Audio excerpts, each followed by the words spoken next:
এই আন্দোলনের সাথে দলের কোনো সম্পৃক্ততা নাই। এই ঘোষণাটা আওয়ামী লীগ দিয়েছে। কোটা যদি করতে হয় এবং সেখানে 160 দ্বারা যে কথা বলা আছে সংবিধানে যে অনগ্রসর ব্যক্তিদের বিষয়ে সরকার বিবেচনা করবে, কিন্তু এই ক্ষেত্রে সেটা বিবেচনা করা হয় নাই। কাজেই এটা সংবিধানের যে জাজমেন্টটি হয়েছে সেটা সংবিধানের ভায়োলেশন।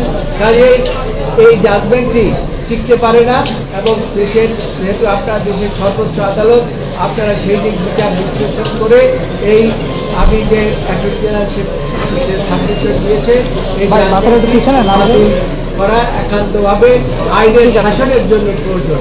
এই কথা এই সাবমিশন আপনি আপনার দল কি আজকে রায়টি দিল কোটা নিয়ে সেটিকে সন্তুষ্ট? এখানে কোনো দলের বিষয় নয়। আমি দেশের সর্বোচ্চ আদালতের একজন আইনজীবী হিসাবে এসেছি। তবে এই জাজমেন্টের মধ্যে আপনারা লক্ষ্য করেছেন যে আদালত কিছু নির্দেশনা দিয়েছে। তার মধ্যে সমস্ত কোমলমতি শিশুদেরকে ক্লাসে যোগদান করতে বলেছে এবং সেখানে একটা জিনিস বিচার বিশ্লেষণ করা উচিত ছিল আদালতের। আমি জানি না পরবর্তীতে জাজমেন্ট আসলে সেটা পাওয়া যাবে। সেখানে কোমলমতি এই যে ছাত্রদের মধ্যে যারা প্রতিনিধিত্ব করেছে, আপনারা জানেন গত 2-3 দিন পর্যন্ত সরকারের একটা কমিটি করে দেওয়া হয়েছিল। সেই কমিটির কাছে 8টা দাবি তারা প্রেস করেছে এবং সেই 8টা দাবি তারা ব্যাপারে বলছে যে এই 8টা দাবির ব্যাপারে আলোচনা হতে পারে এবং সেই বিষয়ে এখানে কোনো আলোচনার কোনো বিষয় উল্লেখ করা হয় না।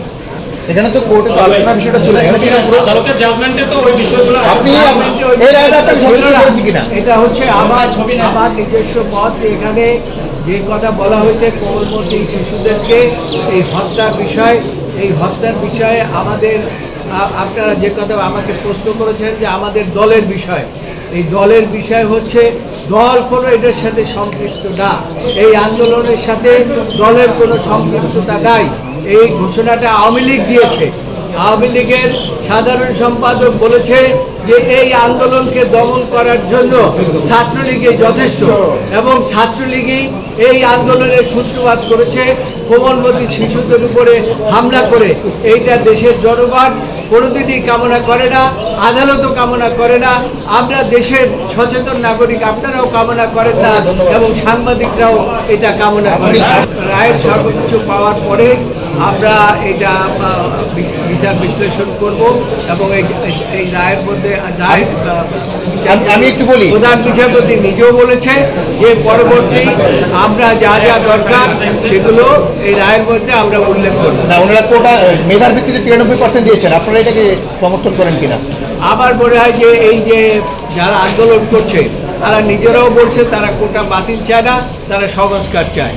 এইখানে আদালত যে সংস্কার করে দিয়েছে, আমি মনে করি দেশের একজন আইনজীবী হিসাবে যে সাধারণ ছাত্ররা যে দাবি করেছে সেটার সাথে এটার যথেষ্ট সম্পর্ক আছে।